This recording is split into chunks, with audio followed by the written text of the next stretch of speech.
Dark Winter by Andy McNabb, read by Stephen Pacey. Penang, Malaysia. Sunday the 19th of April, 2015 hours. The huge billboard explained in English, Chinese, Malaysian and even Hindi that the penalty for drug dealing was death. What it didn't say was that Malaysia had the highest concentration of Al-Qaeda terrorists outside Afghanistan and Pakistan these days, which made it a strange place to take a holiday. I rested my crash helmet in the crook of my right arm. I was too hot and sweaty even to bother saying no to the market traders waving tacky souvenirs in my face.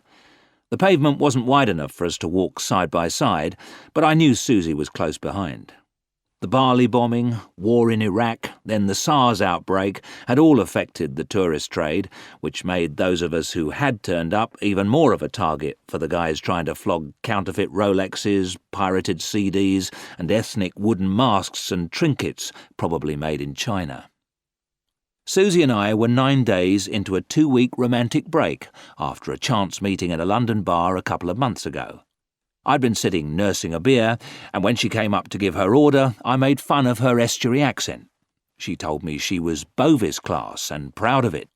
It meant she was one rung up from Barrett, apparently, several above Wimpy, and a whole ladder full ahead of me. We got talking, and I ended up with her number. She worked in a travel agent's, but apart from that, I didn't know too much about her. Her parents were dead, and she was an only child.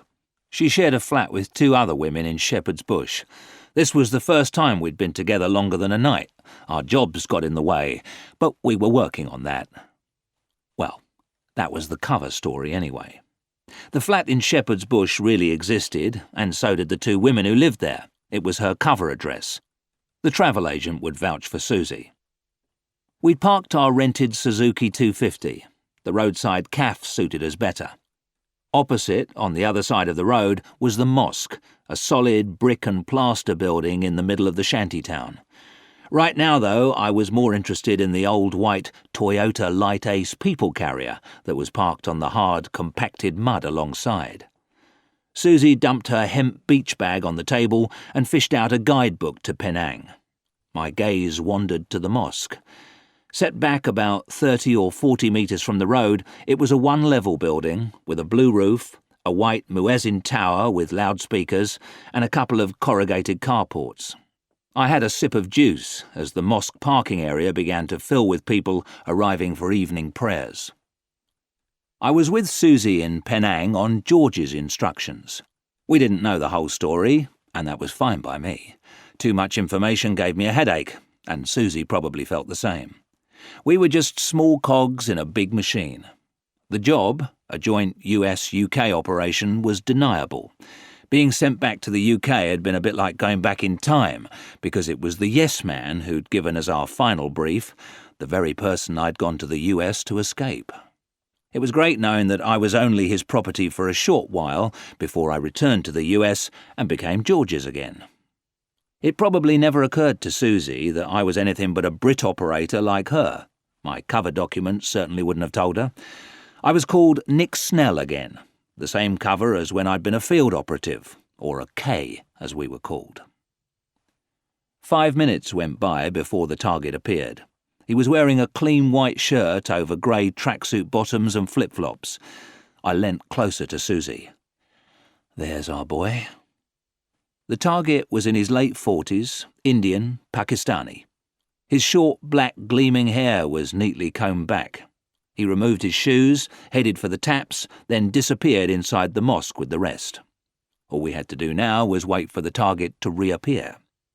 We didn't know his name. All we knew was that he was a member of the militant Jemaah Islamiyah. The JI group was active in Indonesia, Malaysia, Singapore, the Philippines and Thailand, all countries in the region that weren't seeking to establish a Muslim fundamentalist state. Jemaah Islamiyah means Islamic group in Indonesian. Over many years they had attacked US and Western targets all over Southeast Asia. George and the Yes Men weren't the only ones who suspected that JI was a wholly owned subsidiary of Al-Qaeda.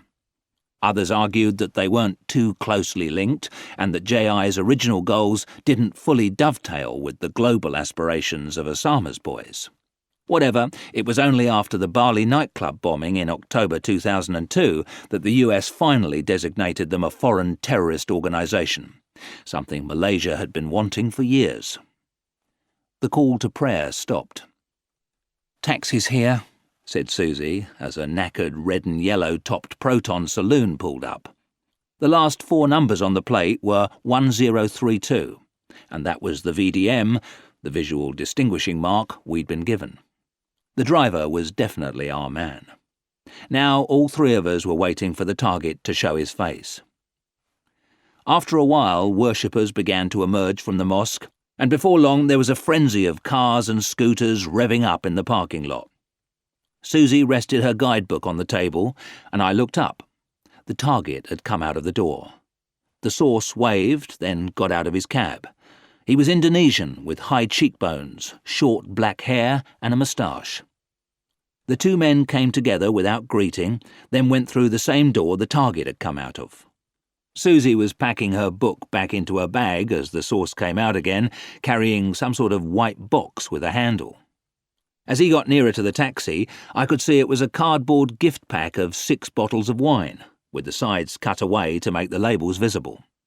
He placed it carefully in the footwell on the passenger side, climbed back in, and the vehicle started rolling.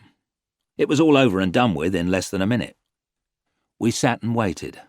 A couple of minutes later, the target came out. As he headed to his light ace, I got to my feet. "Right," I said, for the benefit of anyone listening. "Might as well get back to the hotel."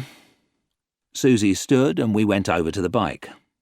I was revving up as the light ace moved towards the mosque gates. We turned right with it and began to take the target, staying well back. Susie's right hand was round my stomach and the bag was squeezed between us. Her revolver dug into the small of my back as I inhaled lungfuls of exhaust fumes. The coastline of Penang was low-lying, but as soon as you turned inland you began to climb. The target worked as a waiter in a Dutch restaurant up on the high ground in the centre of the island. I knew we'd be coming up to some lights soon, and he should be turning right. But something was wrong. He wasn't moving into the right-hand lane. Instead, he fought his way past the traffic at the junction waiting to turn inland. There was nothing we could do but follow. We were on a narrow, rough concrete road flanked by shacks. I took the bike down into the darkness, stopping just short of where the light ace had turned. Susie jumped off and faded away. I carried on, turned to face the junction in shadow, and killed the engine. Soon I could hear the light ace heading back my way. As it turned right, towards the main, I hit the ignition, but kept my lights off. It stopped at the junction, then tried to fight its way back out and head right. Susie reappeared, running as fast as she could. I rode up to meet her. Jumping on the back, she sucked in air as she held on to me. "He was picking up. It's 2 up, of all fucking nights." I turned the lights on and we started to move. Neon bathed the 2 bodies in the front seats. The passenger was a man, younger than the target, and Malaysian. The vehicle's indicators flashed for the left turn and they left the coast road. As we climbed, the road narrowed. I let us fall back. Susie's head came over my shoulder. "Are we sticking to the plan?" I nodded. She sank back behind me, and I felt her right arm delve into her bag. She was putting on her rubber gloves. A few seconds later, the barrel of the revolver ran up my back. We were nearly at the ambush point, a narrow, staggered crossroads where the target would have to stop to negotiate a stream that cut across the junction. We were less than 50 metres from the light ace now. The red lights flared as the target braked for the junction. I approached on its right-hand side. As we slowed, level with the rear of the vehicle, Susie leapfrogged off the back. I carried on. There was a shout from the cab. I yanked the helmet back, in time to see the vehicle roll backwards down the hill, headlights blazing